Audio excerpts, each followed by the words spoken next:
अस्सलाम वालेकुम students, physics 9 unit number 6 और आज हम स्टडी करेंगे about inter conversion of energy. तो इस बात को हम डिफ़ाइन कर सकते हैं यूँ कि वन फॉर्म ऑफ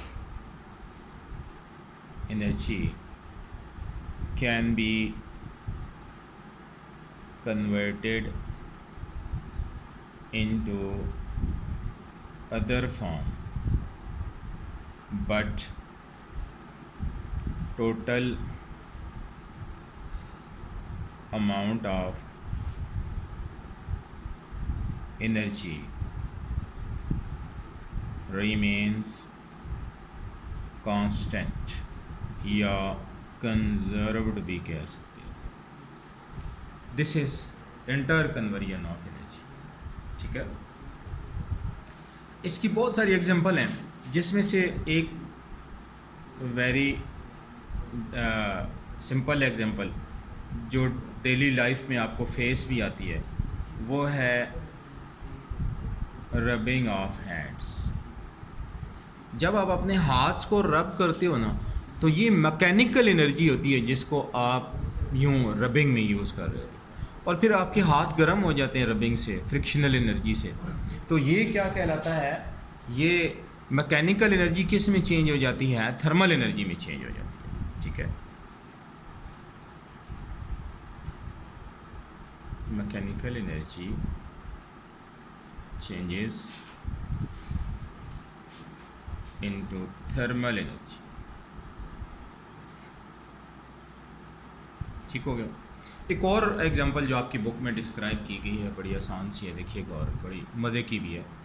वो ये है कि जैसे ओशंस होते हैं, ज़मीन पे खड़ा हुआ पानी होता है, जैसे ये अर्थ का कोई मैंने पीस शो किया ना, तो इसमें ये पानी खड़ा हुआ है जी, ओशन समझ लें जी। ठीक है, ओशन, ओशन का जो पानी है ना, उस पर सन की हीट पड़ती है।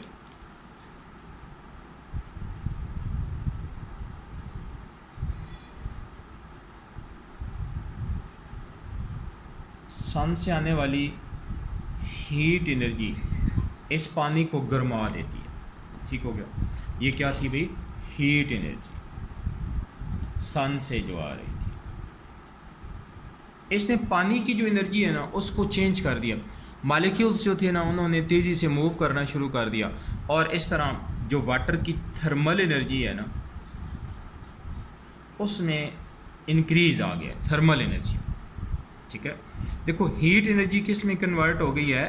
थर्मल एनर्जी में। First of all heat energy has been converted into thermal energy. अच्छा, फिर ये वाटर्स जिनकी थर्मल एनर्जी बहुत ज़्यादा हो जाती है, वो इस लिक्विड की सरफेस को छोड़ के ऊपर चले जाते हैं, और this process is called vaporisation. Vaporisation. अब देखो, वाटर के मॉलिक्यूल्स अपवर्ड मूव कर रहे हैं ये, और मोशन की वजह से जो एनर्जी होती है, you know that is kinetic energy. अब पहले हीट एनर्जी, फिर थर्मल एनर्जी, और सेकेंडली अब आप कह सकते हैं जनाब कि ये थर्मल एनर्जी किस में चेंज हो गई है? थर्ड नंबर पर आकर काइनेटिक एनर्जी में चेंज हो गई। ठीक है, अच्छा, फिर ये वेपर्स जब ऊपर हवा में जाते हैं ना, तो ये यहाँ पे क्लाउड्स बन जाते हैं। ठीक हो गया, क्लाउड्स, और भी ऐसे बहुत सारे क्लाउड्स हैं, तो ये वाटर वेपर्स की वजह से बने।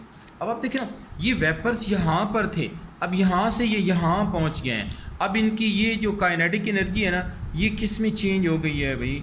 ये क्लाउड्स अब हाइट पर हैं, अब इनकी पोजीशन वाटर वेपर्स की with respect to earth surface change हो गई है, तो ये पोटेंशियल एनर्जी में चेंज हो गई। ठीक है, ये क्लाउड्स के अंदर जो वाटर वेपर्स हैं, दे हैव पोटेंशियल एनर्जी। और फिर जब रेन होती है, ठीक है, जब रेन होती है तो रेन ड्रॉप्स ज़मीन पर गिरते हैं, डाउनवर्ड मूव करते हैं। ठीक है, मूव करते हुए फिर दोबारा ज़मीन पर आ जाते हैं। तो अब क्या हुआ, ये जो पोटेंशियल एनर्जी थी, ये अगेन 5 नंबर पे आके ये फिर काइनेटिक एनर्जी में चेंज हो गई है, क्योंकि ये वाटर वेपर्स नीचे की तरफ मूव कर रहे हैं। ठीक है, अच्छा, फिर ज़मीन पे जब पानी बहता है ना, तो पानी बहता हुआ जो वाटर होता है ना, तो तो उसमें भी एनर्जी होती है, ठीक है। Flowing water has kinetic energy. और देखो ना, वो ज़मीन को अपने साथ बहा के ले जाता है, जहाँ कच्ची ज़मीन होती है वहाँ से पानी उसको बहा के ले जाता है, जो कि क्या होता है, साइल इरोजन, विच काजेज साइल इरोजन। ज़मीन को वो अपने साथ बहा के ले जाता है, ठीक हो गया।